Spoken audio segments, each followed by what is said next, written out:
Chris, do you see how it is possible that all of this, the entire history of religion, the entire history of the world, the entire history of the universe, and your entire religious life could have happened without God actually existing?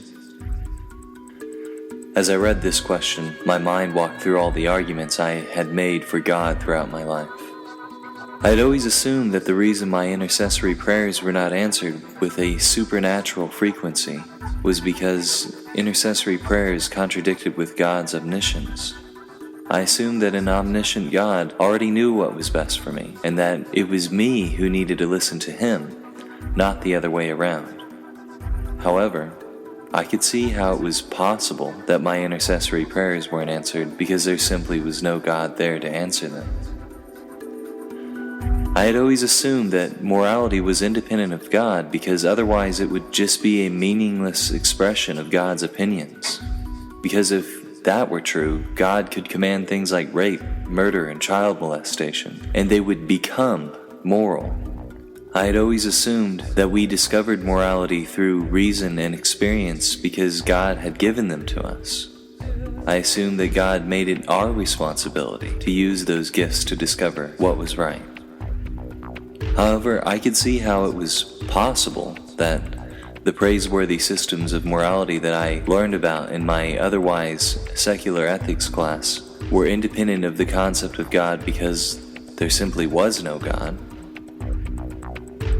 I had always assumed that the reason I'd never encountered any devout Christians who later became atheists was because no true Christian who had seen the power of God with their own eyes could ever become an atheist.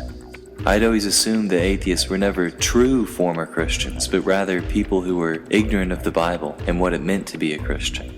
However, the professor knew more about the Bible than I did, and clearly understood every aspect of my Christian life that I had shared with him.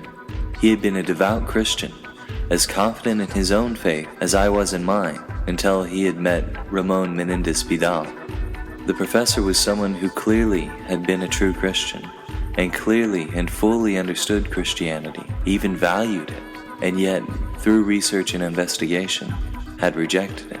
So I could see how it was possible that the reason so many people stayed Christian wasn't because there really was a God, but simply because they just didn't know about the things that the professor had shown me. I'd always assumed that the Bible's origins were unknown to academia, and that we had no reason to doubt that it had been inspired by God.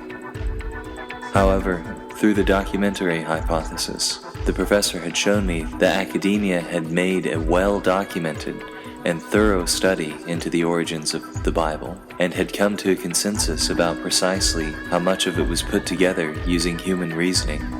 Among the evidence they found was a set of clear political goals that served very human purposes.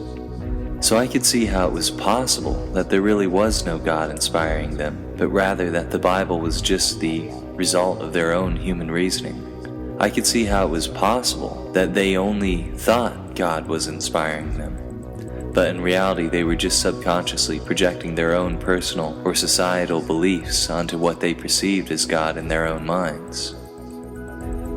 I'd always assumed that my own experiences of a personal relationship with God were irrefutable revelations and perceptions of a God.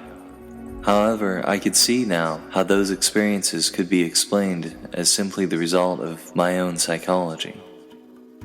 I could see how it was possible that I had simply been running a simulation of God in my own mind.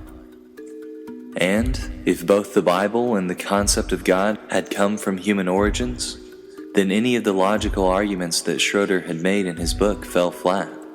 If these things came from humans, then Schroeder's arguments could be explained as coincidences, or like the professor had said, it could just be bad reasoning and he could simply be wrong. And when I looked closely at Schroeder's time calculation, I could see that it was off by a pretty large margin from the actual age of the universe. So I could see how it was possible that Schroeder's time argument could seem plausible without God actually existing.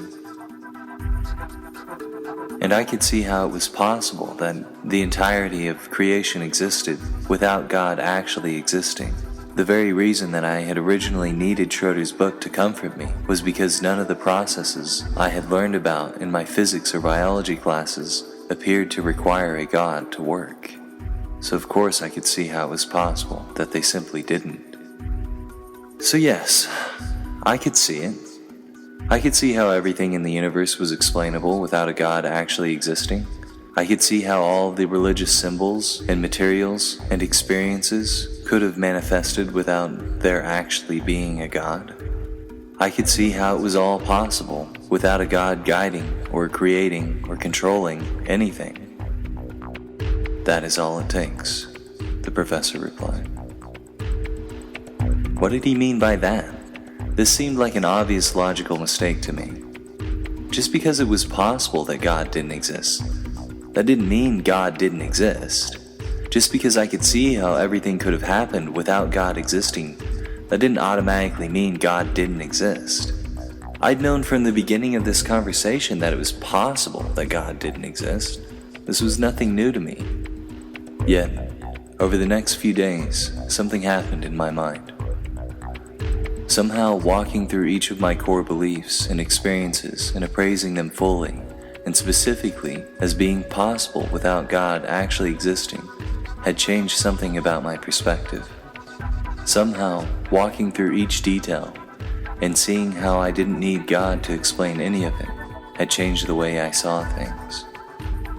What the professor was engaging in my mind was the concept of Occam's razor.